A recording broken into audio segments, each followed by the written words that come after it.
It's Thursday, March 25th, and this is now on H&N. Is that we cannot do anything until we are able to fully assess Mr. Elisa's mental illness. The man suspected of shooting and killing 10 people at a grocery store in Boulder, Colorado, makes his first court appearance. We've been tracking this for 21 years now. Plus, we'll explore why Hawaii saw a record number of firearm permit applications in 2020. We want to work together. The president answers reporters' questions from the border crisis to North Korea to running for re-election. I'm Natalie Brand with the highlights of his first official news conference since taking office. And the statewide stay-at-home order went into effect 1 year ago today. We take a look back at the year and how we got to where we are. These stories and more coming up on This Is Now.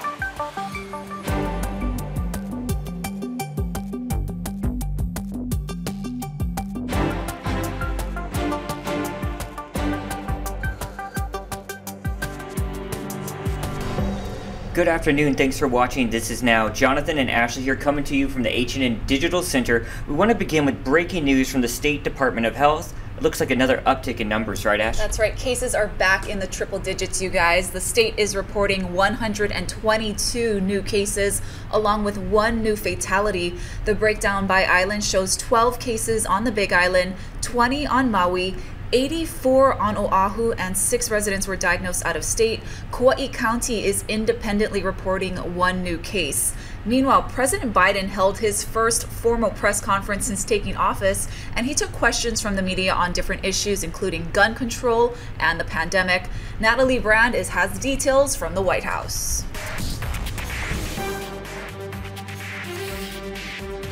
As President Biden touts progress in the coronavirus vaccine rollout, We will, by my 100th day in office, have administered 200 million shots. he's facing new questions about what many are calling a growing crisis at the southern border. What we're doing now is attempting to rebuild the system that can accommodate what is happening today. The president has tasked Vice President Kamala Harris to lead the administration's border response and work with Mexico, Guatemala, Honduras, and El Salvador, countries the migrants are fleeing. Focusing on the fundamental reasons why people leave Honduras, Guatemala, El Salvador in the first place. The U.S. government is adding more than 16,000 emergency beds to house the influx of children.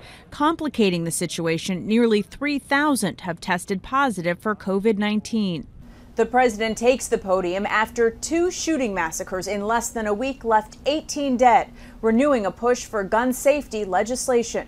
I think my Republican colleagues are going to have to determine whether or not we want to work together. Despite a 50-50 split in the Senate, President Biden has said he does not support abolishing the filibuster, which would help him get more of his agenda passed, including a hotly debated voting rights bill. We're going to get a lot done. And if we have to, if there's complete lockdown and chaos as a consequence of the filibuster, then we'll have to go beyond what I'm talking about. Natalie Brand, CBS News, the White House. New today, the suspected gunman in the Boulder supermarket shooting has appeared in court for the first time. A defense attorney immediately asked for an assessment of his mental health. The lawyer for Ahmed Al-Alawi Elisa provided no details about what condition he might suffer from. Elisa did not speak at today's hearing other than to say yes to the question from the judge who advised him of the 10 charges of first-degree murder he is facing. He did not enter a plea today. Elisa entered the court in a wheelchair. Many think this is because he suffered a gunshot wound during Monday's rampage. We told you about this first yesterday on This Is Now, and we're going to go much more in depth. The number of firearm permit applications that were processed in the state in 2020 skyrocketed more than 62% from the year before. H&N's managing editor Daryl Huff talked to Deputy Attorney General Paul Perrone for more on this. Does the increased number of permits, does it reflect an increased number of guns? Can we say that guns are coming in at a higher rate than before, or being purchased at a higher rate than before? Yes, while the number of permits processed, permit applications processed last year increased by 62%, and there were 26,000 of them, and that was a new record high. The number of individual firearms registered increased by 36%. There were about 53,000 registrations across the state. that wasn't quite a record high. So it was historically high, didn't quite hit the record high level like the number of permit applications processed did. It was a busy year, though, for sure. It's still a lot of guns. Yeah, for ourselves, and firearm registration activity has increased. We've been tracking this for 21 years now, and firearm registration activity has increased between like 200 and 300%, depending on which thing you're looking at exactly, but 200 to 300% increases over the last 20 years. So that's just been an upward trend all along. And then last year was an especially busy year on top of that. How does that respond to the population? I mean, is there a larger proportion of the population that now owns guns than before, or is it just more guns? Right. Yeah, this is something that we don't track per capita. That said, I mean, the state population has increased over the course of the last 20 years, but not 300%. It's increased substantially. But not anywhere near the increases that we've seen in firearm registration activity. How many guns do we have registered in the state of Hawaii? Do you know? There's firearms and then firearm registrations. So it's kind of two different things. There's probably 2 million firearm registrations in the state. We're not sure how many firearms are in the state because the old registrations from decades and decades ago stay on the books. Oh, I see. I was going to say, but there's at least one per registration. Yeah. But you don't even anymore. No, not like that. And so in the late 1990s, our department, as well as the Honolulu Police Department, independently tried to estimate the number of current firearms registered, and it was really tough to do. And there was a few different methods used, and independently, both groups came up with at least 1 million. Everyone felt comfortable saying that there's at least 1 million. Privately owned firearms in the state, probably closer to 2 million, a little less confidence in that. And since then, since we've been tracking this over the course of the last 20 years, another 650,000 firearms, I believe, have been registered, some being transferred from one owner to the next within the state, about half being imported new into the state, including to dealers in gun shops. They bring in new inventory. But really hard to track how many have left the state. So that's the problem. We a lot have been added. We're not sure how many have left. Developing news out of the Asia Pacific after North Korea test-fired 2 suspected ballistic missiles, the first time since President Biden took office. Tina Kraus has more on what this means for U.S. relations. North Korea launched the suspected ballistic missiles overnight. They flew about 280 miles before landing in the Sea of Japan. A South Korean general tells CBS News it's a move meant to intimidate the new Biden administration. The test comes less than 48 hours after President Biden laughed off Pyongyang's launch of non-ballistic missiles last weekend. Analysts say Thursday's test is likely in anger because the North has a history of reacting to the slightest disparaging comment out of Washington. Secretary of State Anthony Blinken visited South Korea last week, stressing the importance of eliminating nuclear weapons on the Korean peninsula. North Korea's ballistic missiles are banned under UN security resolutions. Pyongyang last fired one 4 years ago ahead of a historic meeting between Kim Jong-un and President Trump. Japan's prime minister says the North's resumption of testing threatens peace and safety in the region. And it coincides with the start of the Olympic torch relay in Japan, beginning a 4-month countdown to the Summer Games in Tokyo. Tina Kraus, CBS News. Well, today marks 1 year since the statewide stay-at-home order went into place. We wanted to spend some time taking a look back at how we got here, starting with the announcement of that very first lockdown. On March 23rd, Governor Ige signs an order for the statewide shutdown to begin on March 25th. If you need to get groceries and necessities, you should go and get groceries and necessities. For any other time, you should be at home. The state's 14-day travel quarantine begins on March 26, shutting down Hawaii's tourism industry and shuttering the state's economy. I shot this photo essay at the time. I remember being shocked at what I was seeing. Empty streets and beaches and boarded up shops really gave me a post-apocalyptic feeling. Schools were closed for in-person learning, and thousands of kids were forced to do distance learning. On March 30th, the first Hawaii resident died of coronavirus. The person had recently traveled to Las Vegas, where we know the virus to be widespread and very likely was exposed there. On April 1st, travel restrictions get even tighter. It's a mandatory 14-day self-quarantine on all inter-island travel. On April 14th, the city made it mandatory to wear a mask in public. A statewide mask mandate is created 9 days later. We also learned then that the state's public schools would not be reopening. We don't reopen schools. By the time we reopen schools for the next school year, students would have been away from their school buildings for about 4.5 months. And then on May 5th, the governor loosened restrictions again with a safer at-home order. Fast forward to June 16th when the inter-island quarantine is lifted but doesn't last long. Cases started skyrocketing in late July and early August. This, of course, puts stress on the state's healthcare system as hospitals fill with COVID-positive patients. The inter-island quarantine is reinstated yet again, and on August 27th, another lockdown for the entire island of Oahu. We know it's going to hurt to be home for a short time, but it's also going to save lives. It was supposed to only be for 2 weeks, but it was extended through September 23rd. Oahu's tier system is introduced and goes into effect September 24th. So if cases surge, we move back. If cases come down, we keep moving forward and loosening up, but in a more conservative way. These are the visuals I documented at the airport during the shutdown. After months of nearly no Trans-Pacific visitors, the state opens its Safe Travels program on October 15th. The answer to the "Are we ready?" question is an emphatic yes from us. A week later, Oahu moves into Tier 2, a relief for some businesses struggling to hang on. Cases start to climb over the holiday season, but Honolulu stays in Tier 2. Then on December 15th, the first person in Hawaii receives a vaccine shot. The state soon began its vaccination rollout, with healthcare workers and long-term care residents first. As infection rates dropped, Honolulu moved into Tier 3 for the first time since February 25th. And despite some setbacks, thousands of Hawaii residents are getting vaccinated every day. But herd immunity is still far off. Let's toss it over to Casey Lund now, who continues our team coverage of the pandemic, a year with coronavirus.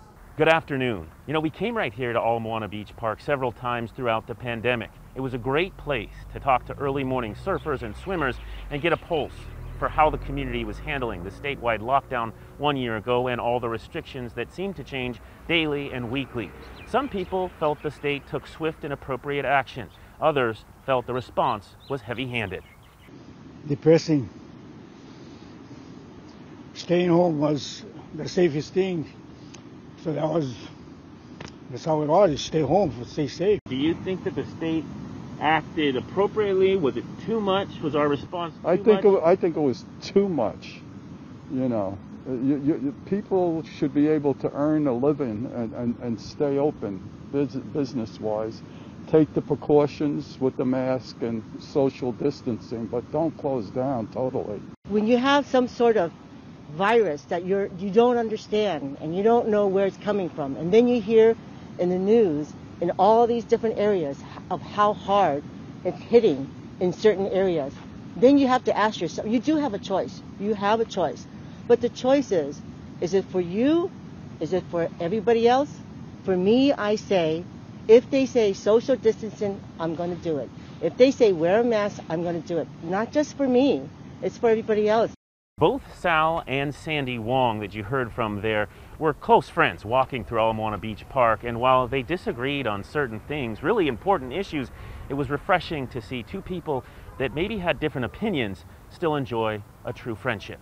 Reporting at Ala Moana Beach Park, I'm Casey Lund. Now back to you. Our panel series on a year with coronavirus continues. Today we'll hear from local innovators. They'll share their ideas on how to get through the pandemic and how to adapt to a life with COVID. What do you think the new normal is right now for our economy? You know, that's going to very much depend on how effective the vaccine is, how widespread the uptake of that vaccine is, you know, whether we get to herd immunity, all of these factors, you know, that we still have uncertainty about will play a role in sort of determining the new normal. And the new normal will be very different depending on what occupation you're in and what kind of a business you're in, with the, you know, the very high contact businesses such as leisure and hospitality and restaurants and food service and education being sort of impacted the most. And then the lower contact, say, construction activities outdoors, those kinds of things, they really haven't changed all that much. Their new normal is very much like the old normal, and so it's going to vary across different segments. And right now we're still in recovery mode, and we'll start seeking out what that new normal will be and what kind of hybrid work situations we're going to be facing. Let's get to education. Dr. Gowdy, you've been an advocate for schools being more flexible when it comes to having kids and students on campus and then sending them home if there's a case or a spike in the community. Can you explain, what would you like to see? Well, I'd like to see, first of all of our kids get back on campus, 5 days a week. That would be the biggest and greatest goal for us. But I do recognize that there's a challenge. I mean, the schools are all different, myriad of different sizes, different complex or organizational issues going on. So it's not that easy to do. But I think, with the advent and the proliferation of our vaccination process, I mean, that's great. And I think we see the end in sight. And I think we're going to get kids back sooner rather than later. And it's great that the CDC did decrease their spacing from 6 feet to 3 feet within a classroom, as long as the kids are masked. So I'd like to see parents, be able to trust schools, and schools come up with great, clear, concise plans and then stick to them. I think if that trusting relationship is built, it can be very, very successful going forward. Don't miss this next episode of our special panel series. We're calling it The New Normal. That's tonight at 6:30 p.m. on KGMB and K5 and all our digital platforms. It seems like many airlines are adding routes amid the pandemic. CBS travel editor Peter Greenberg is here to explain why. But here's the interesting thing that's happening. Number one, the airlines are now, and it was led by the low-fare carriers, they're flooding the zone in a very big way. Dozens and dozens of new routes and cities being announced. I talked about this before, but it's even gotten bigger. Southwest, Sun Country, Frontier, Spirit, Allegiant. We're talking over 45 new cities that they're going to fly to. Are they flying to the big U.S. cities? No, they're flying to Myrtle Beach and Eugene, Oregon and Montana, places that are primarily leisure destinations. Why? Because there's no business travel. It's completely DOA, and will probably stay that way until the fall.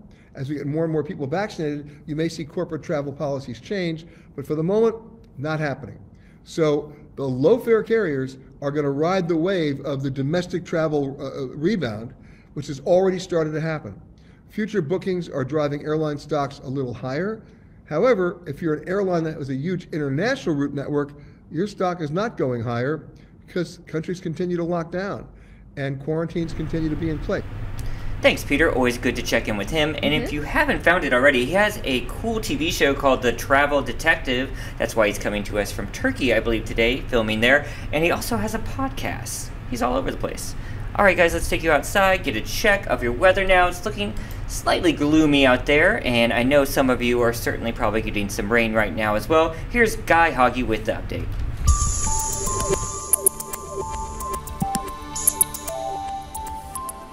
These cloudy skies will linger for much of the day for Oahu, not so much for Maui County or the Big Island. And then we're going to get trade winds coming back by tomorrow. They'll run very brisk and breezy over the weekend, and then they'll push in some windward and Mauka showers. But really, we're mostly dealing with the rain today and to some extent for Kauai tomorrow, because after that, things are going to dry up. So if you're on the east end of the state, Maui County or the Big Island, there's not going to be much rain. We're going to be dealing with spotty downpours for Kauai and Oahu today and for Kauai through tomorrow.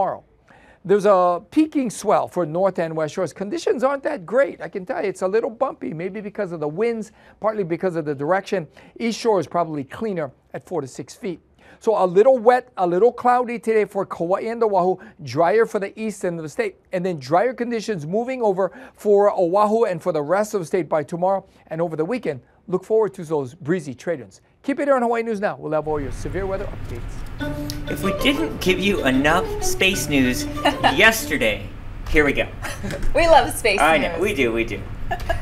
Check this out. It's a new image from Mars. Wow. NASA has captured a field of sand dunes inside a frosty crater. It really looks like something out of the U.S. mainland southwest there, like Yuma or Utah, something like that. This is located in the northern plains of Mars. The dark tone patterns you see there are the surface of the main dune field. It's possible they were formed during a seasonal frost, according. That is so cool. Isn't that very fascinating? It looks so familiar, really. And here's an interesting item that recently went up for auction. It's a handwritten job application signed by Apple co-founder Steve Jobs. Now, someone paid more than $222,000 for the single-page questionnaire from 1973.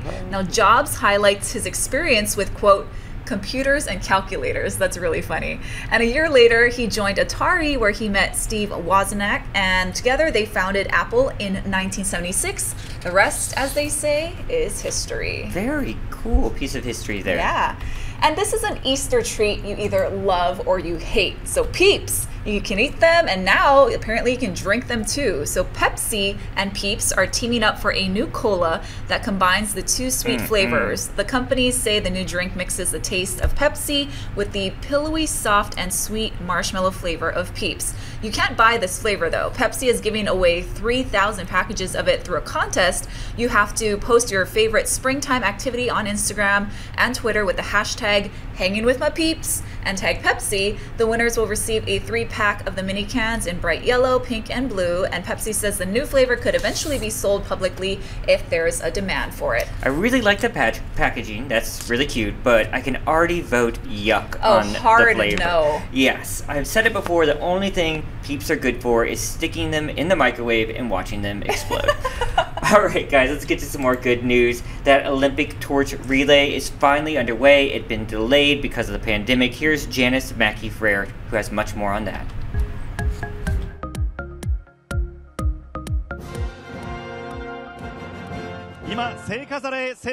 In a small sign that maybe Japan is seeing the end of the pandemic, the Olympic torch began its journey today to the Olympic Games. It began in Fukushima, which was heavily symbolic, a community devastated by the tsunami and nuclear disaster a decade ago. I'd like to express deep gratitude who has been supporting us, Fukushima, from 2011 disaster. We are still ongoing recovery. Torchbearers are running along nearly empty streets as people were discouraged from gathering given COVID concerns. Japan only recently lifted a state of emergency, and there are still worries whether the virus has run its course. There will be no foreign spectators allowed at the Games. The torch itself was lit in Greece last March and has been kept burning for the past year. But the countdown is now officially on. It's a 120-day journey for the torch to the opening ceremony on July 23rd. Janice Mackey-Frere, NBC News, Beijing. I'm still really excited. Yeah. I know we don't have a chance to go anymore. I know. Shucks. I know. It's going to be really cool. Surfing, skateboarding, both making their debuts still. So we have a lot to look forward to. You guys, that's going to do it for This Is Now on this so close to Friday edition. We'll be back here tomorrow for that Aloha Friday. Don't forget that special panel airing tonight at 6:30 on KGMB and K5 and all your H&N digital platforms. See ya.